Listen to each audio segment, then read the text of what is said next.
Subscribe करिए hifi study channel को, bell icon को प्रेस कीजिए लेटेस्ट वीडियो अपडेट सबसे पहले पाने के लिए।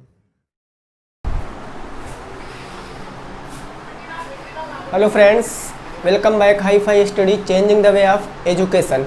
फ्रेंड्स, आज जो मेरा इंग्लिश का सेशन होने वाला है वो बहुत ज़बरदस्त सेशन होने वाला है, क्योंकि आज मैं आपको बताऊंगा एक्टिव पैसिव, वो भी इम्परेटिव सेंटेंसेस, यानी कि आदेशवाचक शब्दों की या वाक्यों की जब हम पैसिव वॉइस बनाएंगे तो कैसे उसमें क्या क्या चेंज होता है, क्या रूल होता है, वो चीज़ आज हम लोग सीखेंगे। इससे पहले मैंने आप लोगों को एक्टिव पैसिव वॉइस की 2 वीडियो प्रोवाइड करा रखा है, तो अगर आपने अभी तक वो क्लासें अटेंड नहीं की हैं तो आप प्लेलिस्ट पे जाइए, वहाँ से आप उन क्लासों को अटेंड कर सकते हैं, ठीक है ना।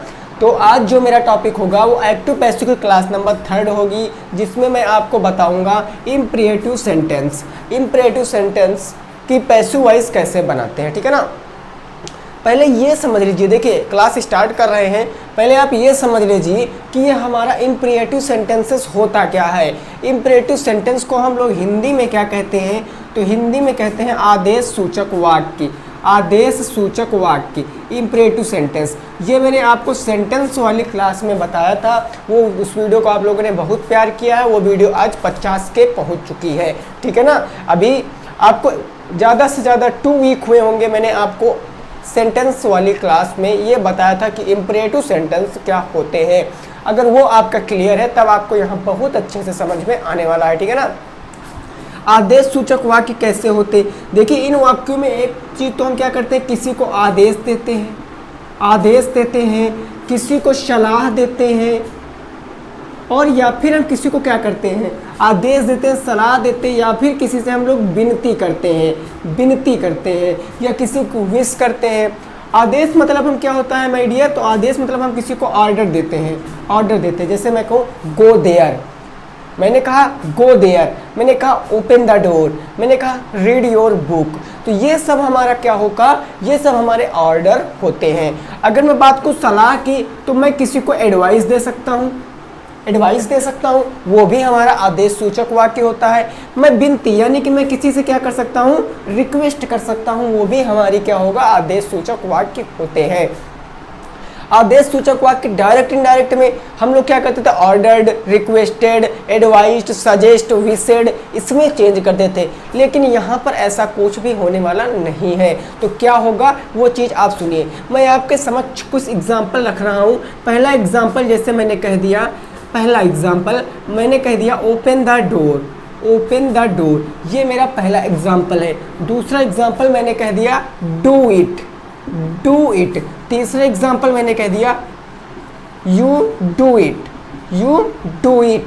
अब देखिए, अब यहाँ पर 3 एग्जाम्पल मैंने लिखे हैं।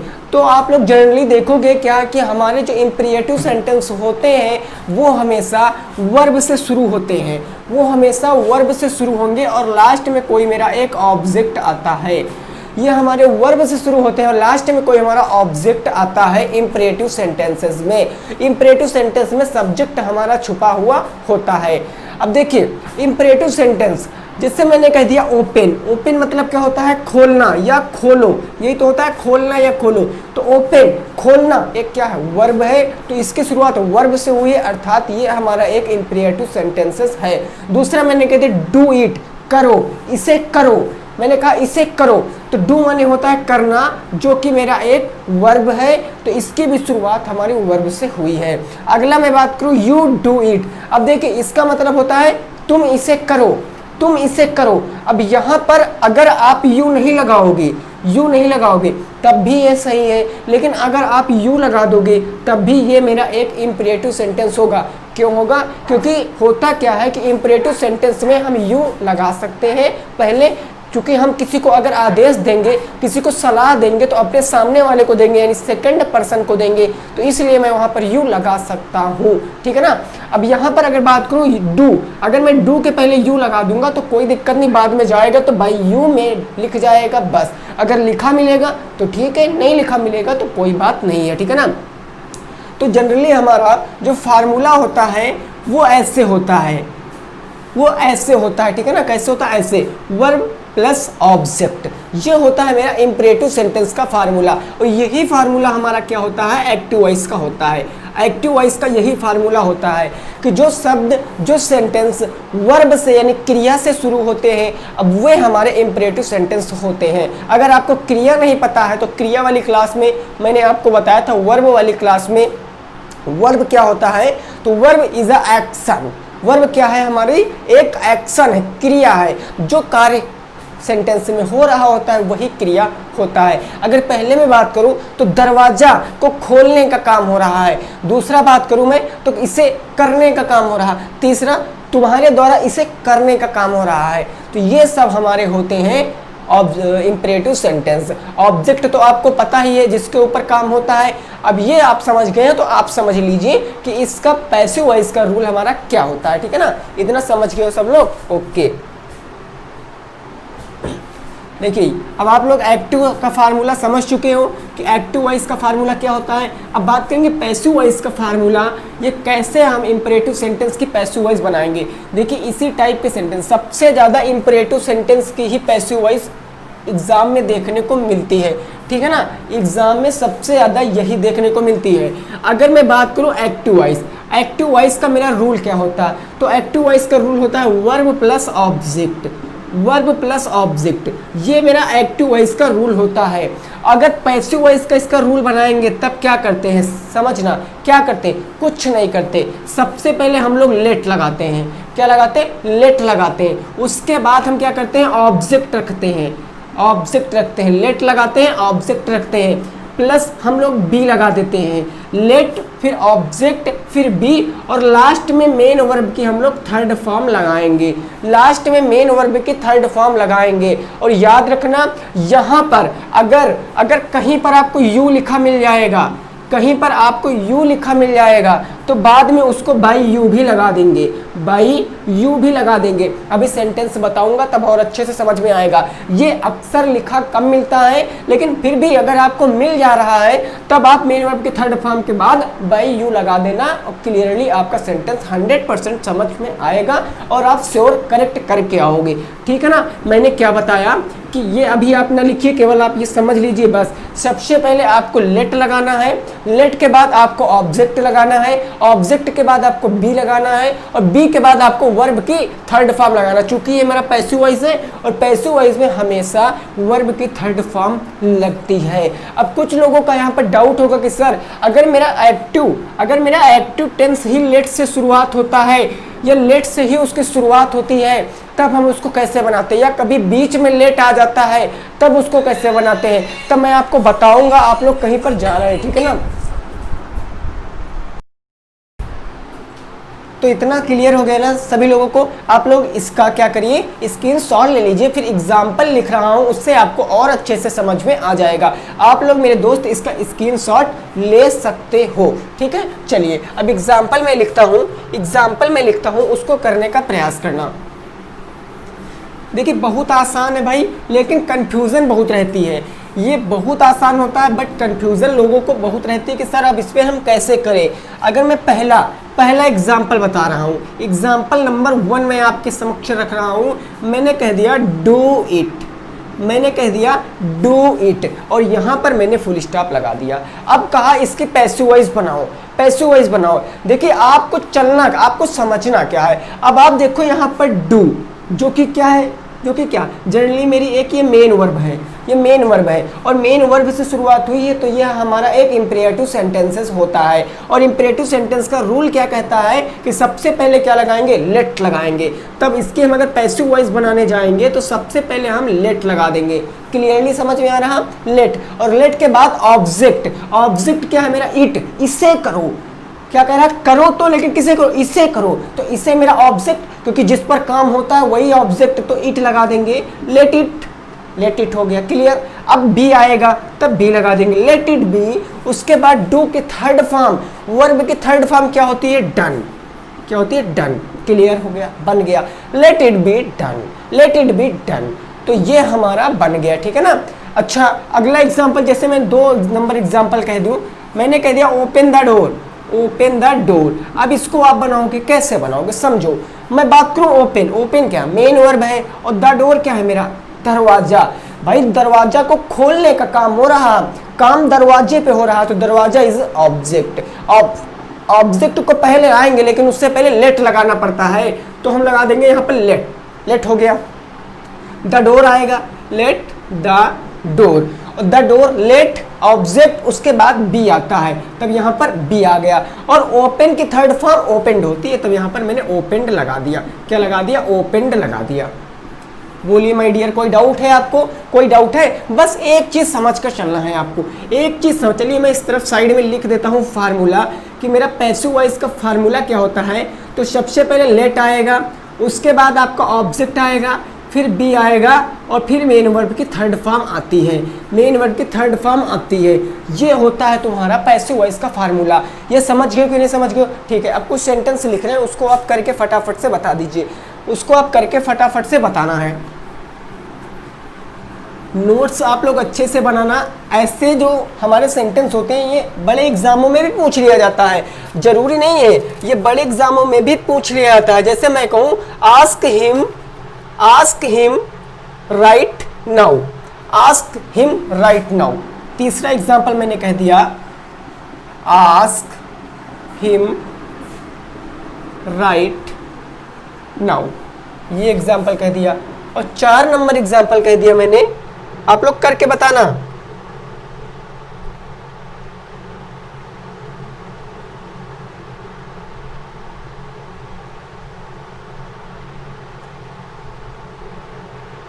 जैसे मैंने कह दिया help Rakesh brother, help Rakesh brother, Rakesh's brother.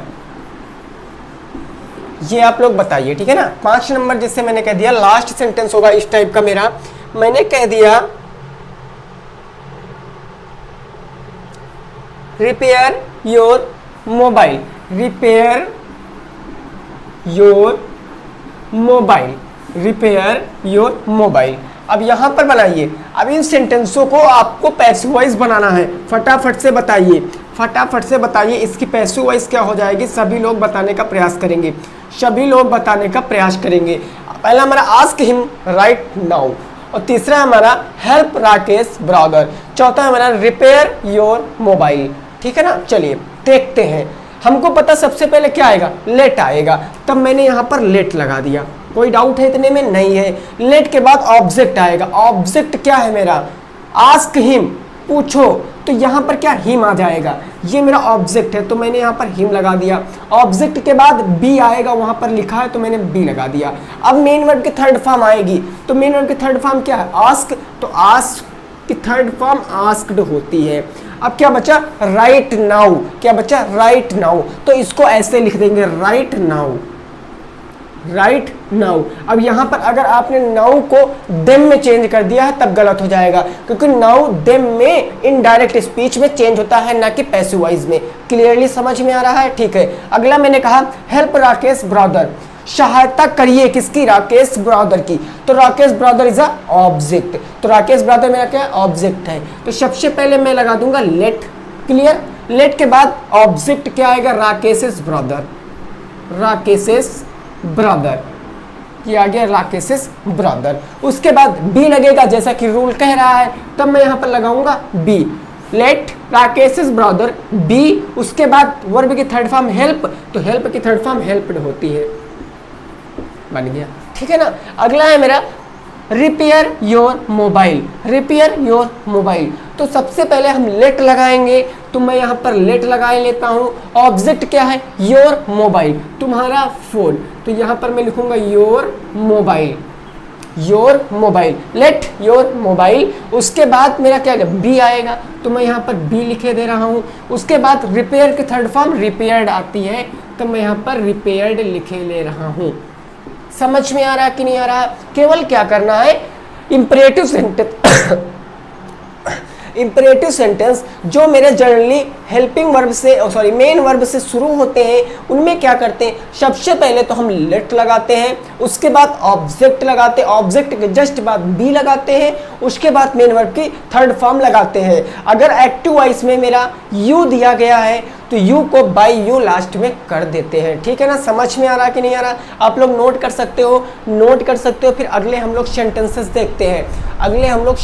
देखते हैं, हमारे अगले सेंटेंस क्या कह रहे हैं। ठीक है, ओके चलिए ठीक है। अब मैं एक और एग्जांपल दे रहा हूं।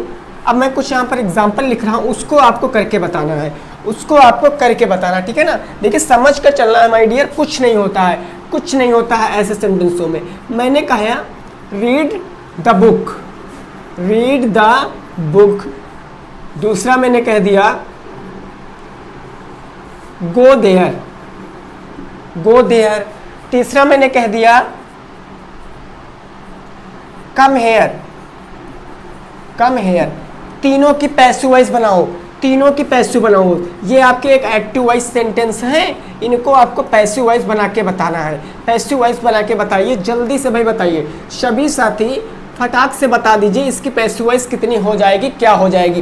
रीड द बुक, किताब पढ़ो, गो देयर, वहां जाओ, कम हेयर, यहां आओ। ये सभी सेंटेंस आपके इंपरेटिव सेंटेंसेस है, तो इसको आप उस रूल से बना सकते हो। फटाफट से आप लोग बता दीजिए। और याद रखना मेरी एक बात, आपकी बुक में सबसे ज्यादा अगर क्वेश्चन दिए गए हैं एक्टिव पैसिव वॉइस के, तो ऐसे ही सेंटेंस दिए गए हैं, यानी इंपरेटिव सेंटेंस ही दिए गए हैं। अभी मैं आपको बुक के भी एग्जाम्पल कराऊंगा, आप लोग इसका पहले आंसर बताइए क्या हो जाएगा। आप लोग पहले इसको बताइए कि इसकी करेक्ट पैसिव वॉइस क्या हो जाएगी। ठीक है ना, सभी साथी जल्दी से भाई बताने का प्रयास करेंगे। Very good. चलिए देखते हैं। ठीक है ना, हमको क्या करना, सबसे पहले हमको लेट लगाना है। तब मैं यहाँ पर सबसे पहले लेट लगा लूंगा। ऑब्जेक्टिव पार्ट द बुक, तो यहाँ पर मैं द बुक लिख लूंगा। उसके बाद हमको बी लगाना है, मैं बी लगा दूंगा। रीड की थर्ड फॉर्म रीड ही रहती है, तो ये मेरा रीड ही हो जाएगा, बन गया। Let the book be read. तीसरा मेरा गो देयर, जाने का तो काम होगा लेकिन कहाँ, वहां, तो सबसे पहले तो मैं लेट लगाऊंगा। मैंने यहाँ पर लेट लगा लिया। ऑब्जेक्ट देयर, तो मेरा देयर आ जाएगा। उसके बाद बी, तो बी आ जाएगा। और गो की थर्ड फॉर्म क्या होती है, गो वेंट गॉन, तो हो गया गॉन। ठीक है ना। अगला है मेरा कम हेयर। अब देखिए सबसे पहले क्या लगाएंगे, लेट लगाएंगे। तब मैंने लेट लगा लिया। लेट के बाद ऑब्जेक्ट, आना तो है लेकिन कहाँ, यहाँ आना है, तो यहाँ मेरा क्या, ऑब्जेक्ट, तो यहाँ को मैं पहले लिख लूंगा लेट हेयर। और ऑब्जेक्ट के जस्ट बाद बी लगता है, तब मैंने बी लगा दिया, लेट हेयर बी। उसके बाद कम की थर्ड फॉर्म कम ही रहती है। ठीक है ना, समझ में आ गया कि नहीं गया, late here B come. Okay, clearly समझ में आ रहा भाई मेरे। चलिए ठीक है, अब आप लोग अपना मिला सकते हैं। तब तक मैं आपके बुक के कुछ सेंटेंस देख लेता हूँ, उसको मैं करा देता हूँ। वेरी गुड, चलिए वे बहुत अच्छे। बस आप लोग नोट्स बनाते रहिए माय डियर स्टूडेंट, नोट्स बनाते रहिए। बस आप लोग नोट्स बनाते रहिए, कुछ भी नहीं है। ठीक है,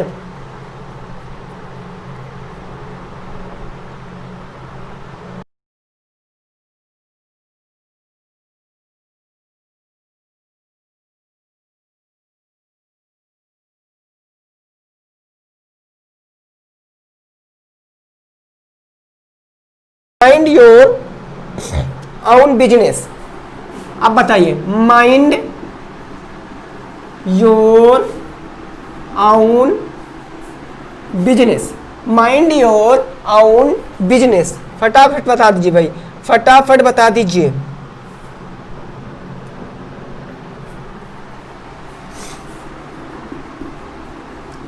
इसका बताइए। और दूसरा नंबर जैसे मैंने कह दिया, आपके बुक में दिया क्या गया है,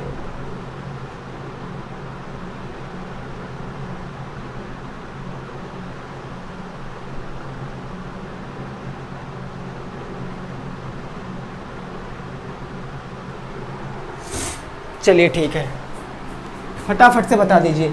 अब इसके बाद आप मैं वैसे सेंटेंस बताऊंगा जो लेट आपके बीच में आते हैं। इस सेंटेंस को करके आप बता दीजिए फिर मैं बताऊंगा कि लेट बीच में आते हैं, बीच में आते तब क्या करते हैं। देखिए यहाँ पर माइंड योर ओन बिजनेस, इसका जवाब आपको कहाँ देना है माय डियर स्टूडेंट, तो इसका जवाब आपको कमेंट बॉक्स में देना है, इसका जवाब आपको कमेंट बॉक्स में देना है।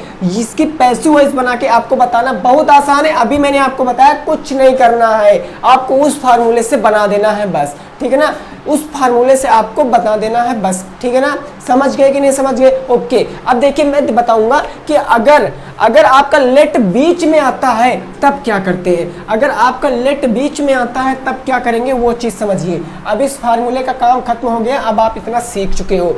जैसे मैंने सेंटेंस कह दिया, मैंने सेंटेंस क्या कह दिया, he lets me go home, he lets me go home. पहला एग्जाम्पल मैंने कह दिया, he lets me go home, he lets me go home, ये मेरा पहला एग्जाम्पल कह दिया। दूसरा एग्जाम्पल मैंने कह दिया, she did not let me, she did not, she did not let me, she did not let me.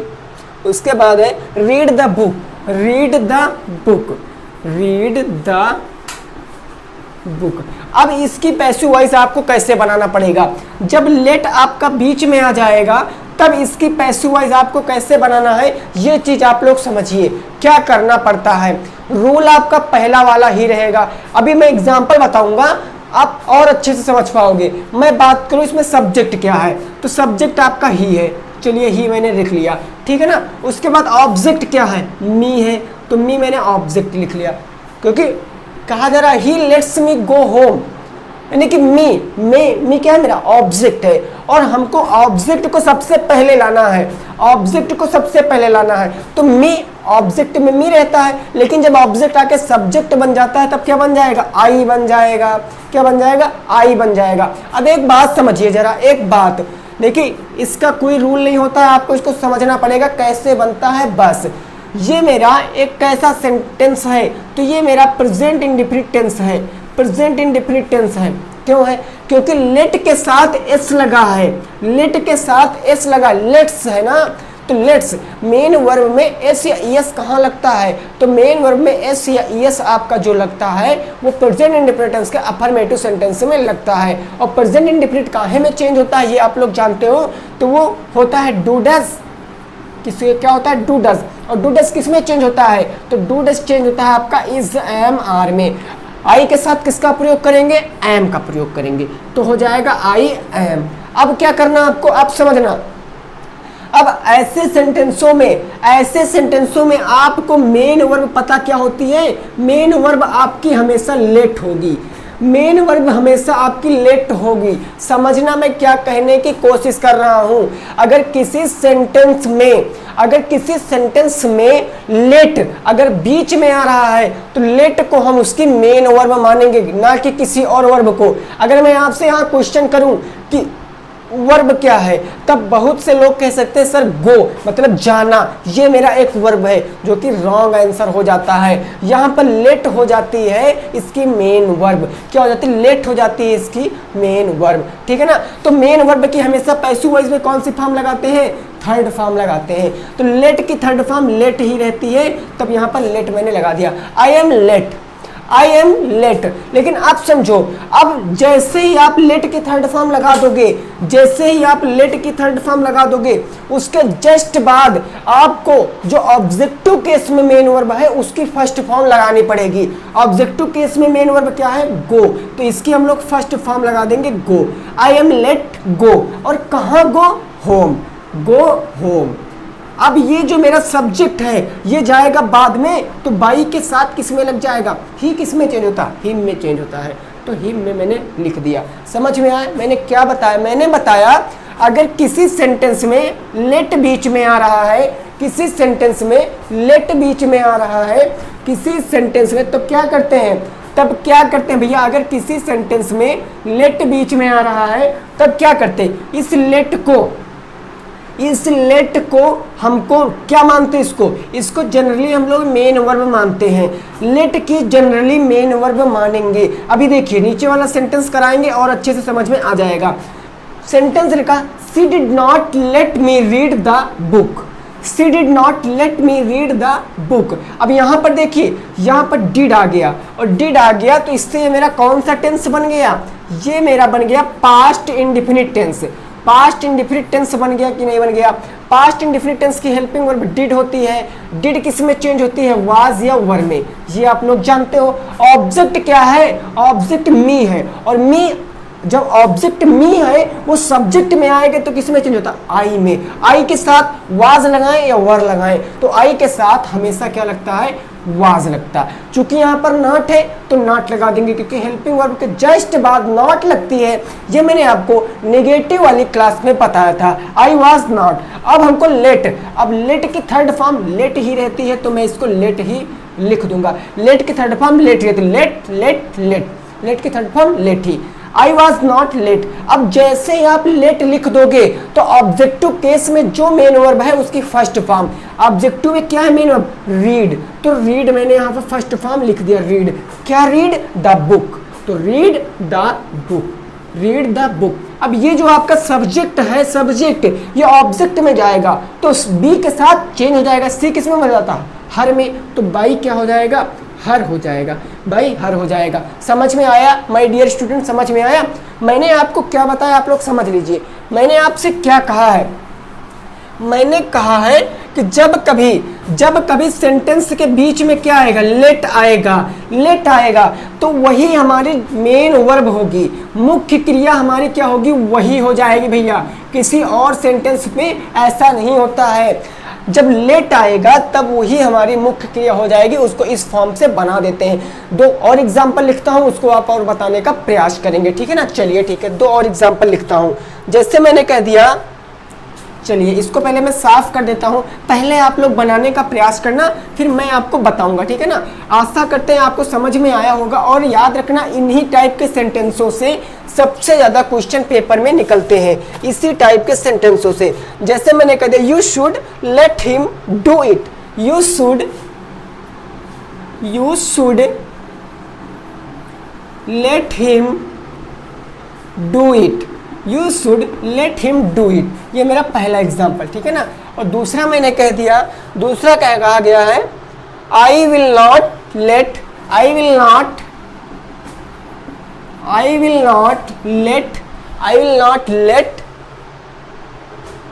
You meet Aman, let you meet Aman. अब बताइए, इस दोनों के आपको पैसिव वॉइस बना के बताना है, पैसिव वॉइस बना के बताना, बहुत प्यार से बताना है, ठीक है ना। कुछ नहीं है, ये आपके बीच में आ गए, यहाँ पर लेट देख लेना, यहाँ पर लेट देख लेना, बस काम खत्म हो गया। फटाक से बता दीजिए इसका राइट आंसर क्या हो जाएगा, इसका राइट आंसर क्या हो जाएगा, फटाक से आपको बताना है, ठीक है ना। क्या है, you should let him do it, और दूसरा हमारा I will not let you meet Aman. जल्दी से बताइए, जल्दी से बताइए। अगर आपको सब्जेक्ट ऑब्जेक्ट एकदम क्लियरली समझ में आ रहा है तब आप अच्छे से इसको बता सकते हो, ठीक है ना, अच्छे से आप इसको बता सकते हो, ठीक है। कुछ साथी आंसर दे रहे हैं, देखते क्या हो जाएगा। भाई सब्जेक्ट क्या है, यू है, चलिए मैंने इसको लिख लिया। ऑब्जेक्ट क्या है, ऑब्जेक्ट मेरा हिम है, तो ये मेरा ऑब्जेक्ट हो गया। और मेन वर्ब मेरी क्या, लेट, मैंने अभी बताया लेट हमारी क्या होती है, मेन वर्ब होती है, ठीक है। अब जब हिम ऑब्जेक्ट है और हिम का सब्जेक्ट क्या होता है, ही होता है, तब मैंने यहाँ पर ही लिख लिया। अब ये मेरा शुड है, ये एक मेरा मॉडल सेंटेंस है, समझना। यहाँ पर क्या आ गया, शुड आ गया, ये एक मेरी मॉडल वर्ब्स है। और शुड जब पैसिव वॉइस में बदलती है तो शुड बी हो जाती है, क्या हो जाती है, शुड बी हो जाती है। शुड मेरी एक मॉडल वर्ब है, और मॉडल वर्ब शुड जो होती है इसकी पैसिव वॉइस बनाते हैं तो शुड बी हो जाता है। तब मैं यहाँ पर क्या लगा दूंगा, शुड बी, मैंने यहाँ पर लगा दिया should be, he should be. अब लेट मेन वर्ब, लेट की थर्ड फॉर्म लेट होती है, तब मैंने यहाँ पर लेट लगा दिया, ही शुड बी लेट। अब आएगी हमारी क्या, अब आएगी इसकी जो फर्स्ट फॉर्म है वो, यानी ऑब्जेक्टिव केस की फर्स्ट फॉर्म, तो क्या आएगी, डू और इट, डू इट आ गया। अब ये जो मेरा सब्जेक्ट है यू, ये जाएगा बाद में तो बाई यू हो जाएगा, बाई यू हो जाएगा। चूंकि यू किसी में चेंज नहीं होता है, सेकंड पर्सन, तो ये ऐसे हो गया। अगला मैंने कहा आई, ये क्या हो सर, मेरा सब्जेक्ट है। विल हमारा क्या है, ये मेरी एक हेल्पिंग वर्ब है, और नॉट मेरा एक निगेटिव सेंटेंस है, लेट मेरा एक मेन वर्ब है, यू क्या है मेरा एक ऑब्जेक्ट है, और मीट अमन ये चीज। देखिए अब क्या करेंगे, अब यहां पर आई है, सबसे पहले ऑब्जेक्ट क्या है सर मेरा यू, और यू को पहले लाएंगे तब ये मेरा यू ही रहता है। अब ये विल मेरा फ्यूचर है, मैंने आपको स्टार्टिंग में बताया था विल किस में चेंज होता है, तो विल बी में चेंज होता है, विल बी में। लेकिन समझना मैंने बताया था जब दो हेल्पिंग वर्ब आ जाएंगे तो नॉट है तो उसके बीच में नॉट लगाएंगे तो आ जाएगा you will not B, you will not B, उसके बाद तुरंत लेट लगाएंगे और लेट की थर्ड फॉर्म लेट ही रहती है। जैसे लेट लगा देंगे, लेट के बाद ऑब्जेक्टिव केस की फर्स्ट फॉर्म क्या मीट, तो हमारा आ जाएगा मीट, किससे मीट, अमन से, तो ये मेरा हो जाएगा अमन, मीट अमन। उसके बाद अब देखिए आई, और आई जाएगा किस में बदलता है, बाई मी में, बाई मी में, तो बन गया हमारा। आप लोग अपना मिला सकते हो, आप लोग अपना मिला सकते हो, ठीक है ना। समझ में आ रहा है कि नहीं आ रहा भाई मेरे, समझ में आ रहा है ना। क्या हो गया, you will not be let meet Aman by me, clearly समझ में आ रहा है। ओके, अब मैं आपको एक सेंटेंस दे रहा हूं, उसको आप करके बताना, उसको आपको करके बताना है, ठीक है ना। चलिए देखते हैं, सेंटेंस आपको देते हैं, उसको आपको करके बताना है। आप लोग इतना समझ गए हो तो बहुत अच्छी बात है। देखिए बस ये सब दिमाग में याद रखिए, बस आप जितना प्रैक्टिस करोगे उतना आपको समझ में आने वाला है, जितना आप प्रयास करोगे उतना आपको समझ में आने वाला है, ठीक है ना।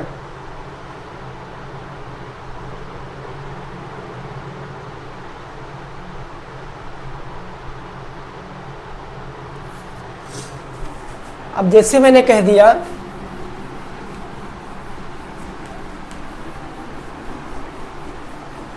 एग्जाम्पल मैं दे रहा हूं, ठीक है ना। एग्जाम्पल, पहला एग्जाम्पल दे रहा हूं, मैंने कह दिया he will let you read the book, READ, read the book. अब बताइए, मैंने कहा था he will let you read the book, अब इसको बताइए, फटाफट से बता दीजिए, लास्ट सेंटेंस है, लास्ट सेंटेंस है, आप लोग इसको बता दीजिए, फिर आज हमारा एक्टिव पैसिव खत्म हो जाएगा। कल इंग्लिश में मैं आपको प्रीपोजिशन बताऊंगा, क्योंकि प्रीपोजिशन से बहुत ज़्यादा क्वेश्चन पेपर में उठते हैं, तो ये आप लोग देखिए, इसको मैं बता दूंगा, आप भी करोगे, लेकिन जो मैंने अभी पीछे सेंटेंस दिया था उसका आंसर आपको कमेंट बॉक्स में बताना है, लाइव सेशन में बिल्कुल भी नहीं बताना। जिन साथियों का छूट गया है वो सेंटेंस, तो वीडियो को बैक करके अभी देख लेंगे, वो होमवर्क है, उसका जवाब उनको कमेंट में देना है। और कुछ साथी मेरे कह रहे थे कि सर हमको ये समझ में नहीं आ रहा है, भाई कब समझ में आएगा। मैंने कई बार बताया आपको, तब समझ में आएगा जब मेरी क्लासें आप शुरुआत से अटेंड करोगे। अगर मैंने एक्टिव पैसिव पे 3 क्लास बनाई है, तीनों क्लास आप देख लीजिए, शुरुआत से लेकर तीनों क्लास देख लीजिए, आपको इतने अच्छे से समझ में आएगा कि आप कहोगे यस अब मैं इसको भूलने वाला नहीं हूँ। देखिए अब देखेंगे, सब्जेक्ट क्या मेरा ही है, हेल्पिंग है वी, लेट है मेन वर्ब, और यू है मेरा ऑब्जेक्ट, रीड द बुक, ये मेरा एक ऑब्जेक्टिव केस हो जाएगा। भाई यू को सबसे पहले ले आएंगे तो यू बन जाएगा, इसके बाद विल किस में चेंज होता है, विल बी में, तो यहाँ पर मेरा विल बी हो जाएगा, ही यू विल बी। अब लेट आएगा तो लेट, अब ऑब्जेक्टिव केस की मेन वर्ब की फर्स्ट फॉर्म क्या, रीड, तो इसकी फर्स्ट फॉर्म रीड, क्या रीड द बुक, तो रीड द हो जाएगा मेरा बुक, रीड द बुक। उसके बाद बात करें ही जाएगा तो किस में चेंज होगा, बाई हिम में, बाई हिम में। तो आशा करते हैं आपको ये समझ में आ गया होगा। अगर समझ में आया है तो वीडियो कर देना लाइक, दोस्तों के साथ कर देना शेयर। मिलते हैं 8 बजे एक नए टॉपिक के साथ, तब तक के लिए सभी साथियों को शुभ संध्या, टेक केयर, गुड बाय, जय हिंद, जय भारत और वंदे मातरम।